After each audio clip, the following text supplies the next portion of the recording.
दोस्तों नमस्ते।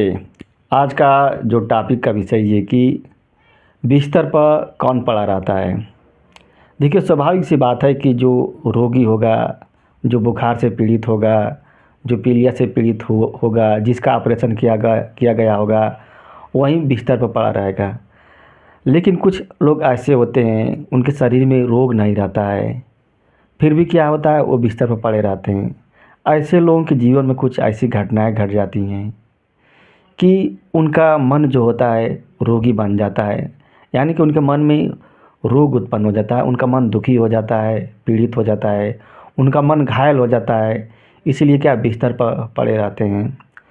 तो अगर आपका मन का रोग है, उसको दूर करना है, तो कैसे दूर करेंगे।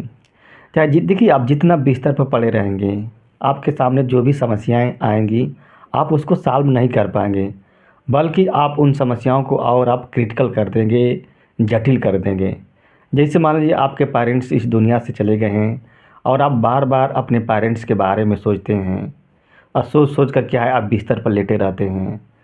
तो क्या इससे आपके, अगर मान लो लेटे रहेंगे, तो इससे क्या आपके पेरेंट्स वापस आ जाएंगे। आप चाहे जितना लेटे रहेंगे, आपके पेरेंट्स वापस नहीं आएंगे। जिसको जाना था वो चला गया। आपको हर हालत में जो परिस्थितियां आई हैं, उसको संतोषी करना है, तो इसे दूर करना है। तो कैसे दूर पर करेंगे। देखिए, शरीर का रोग है तो आप क्या हॉस्पिटल में जाएंगे, डॉक्टर के यहाँ जाएंगे, तो रोग क्या हो जाता है, ठीक हो जाता है। लेकिन अगर आपके मन में कोई रोग है, तो वो कैसे ठीक होगा। वो ठीक करने का एक ही उसका उपाय है, अध्यात्मवाद। और अध्यात्मवाद में ईश्वर का रोल बहुत बड़ा है। यानी कि ईश्वर को अगर आप मानने लगेंगे, ईश्वर की सत्ता को, अर्थात आपके जीवन में जो भी घटनाएं घटी हैं, उसकी जिम्मेदारी अगर आप ईश्वर को सौंपते हैं, तो आपके मन में सुकून आएगा, शांति आएगी। जैसे कुछ भी घटनाएं घटे, जैसे आपके तौर पर आपने किसी क्षेत्र में बहुत काम किए हैं, या आपने किसी से रिश्ते बनाए थे और रिश्ता टूट गया है, इसकी वजह से क्या है, आपके मन में पीड़ा उत्पन्न हो रही है। तो ऐसी परिस्थिति में क्या करना चाहिए, आपको ईश्वर को मानना ही चाहिए। आपको मानना चाहिए कि हमारे भाग्य में यहीं लिखा था। अगर आप ऐसा नहीं मानेंगे, तो आपका मन जो होगा दुखी होगा, पीड़ित होगा।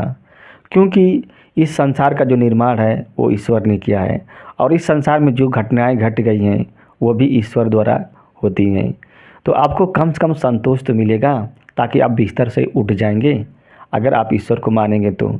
अगर जैसे मान लीजिए, अगर ईश्वर इस संसार को बनाया है, तो इस संसार को बिगाड़ सकता है।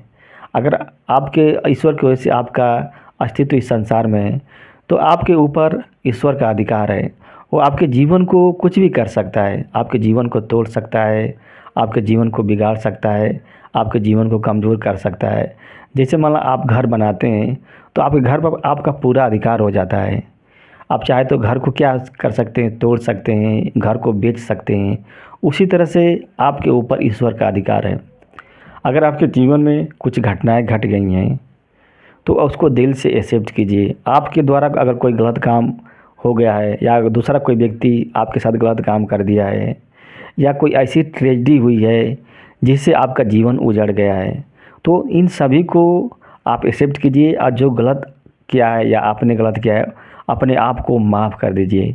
इससे क्या होगा, आपके मन को सुकून मिलेगा, शांति मिलेगी, और आपको अपने जीवन को बेहतर बनाने में मौका मिलेगा। यानी कि आपके जीवन का जो शेष टाइम है, उसको बिताने के लिए, उसको बेहतर बनाने के लिए आपको क्या, बिस्तर से उठना ही पड़ेगा।